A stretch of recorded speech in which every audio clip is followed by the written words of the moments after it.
ഇതാണ് വൈസ് സിറ്റിയുടെ കഥ.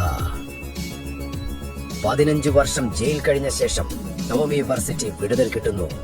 അവന്റെ ബോസ് സോണി ഫൊറെല്ലി വൈസ് സിറ്റിയിൽ പുതിയൊരു ബിസിനസ് തുടങ്ങാൻ അയാളെ അയക്കുന്നു. പക്ഷേ ആദ്യ ഡീൽ തന്നെ ഒരു അറ്റാക്കിൽ തകർന്നു പോകുന്നു. ഡ്രഗ്സും പണവും എല്ലാം നഷ്ടപ്പെട്ടു. ടോമി ആരുടെയും സഹായം കൂടാതെ പുതിയ നഗരത്തിൽ നിന്ന് നിലനിർത്താൻ പോരാടുന്നു. പുതിയ ആളുകളെ കണ്ടുമുട്ടുന്നു. ലാൻസ് വാൻസ് ഒരു സുഹൃത്ത് പോലെ തോന്നുന്നു.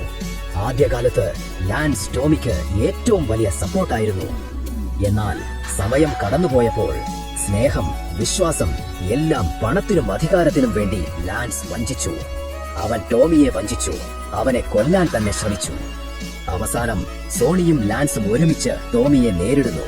ആ രാത്രിയിൽ സുഹൃത്തായിരുന്ന ഒരാളെ തന്നെ ശത്രുവായി കാണേണ്ടി വന്നത് ടോമിയുടെ ഹൃദയം തകർത്തു.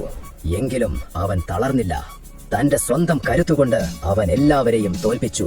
അന്നേ രാത്രി ടോമി വർസിറ്റി ഒരു സാധാരണ ഗുണ്ടയായിരുന്നവനിൽ നിന്ന് വൈസ് സിറ്റിയുടെ രാജാവായി മാറി. പക്ഷേ സുഹൃത്തിന്റെ വഞ്ചനയുടെ മുറിവ് അവന്റെ മനസ്സിൽ എന്നും നിലനിന്നു.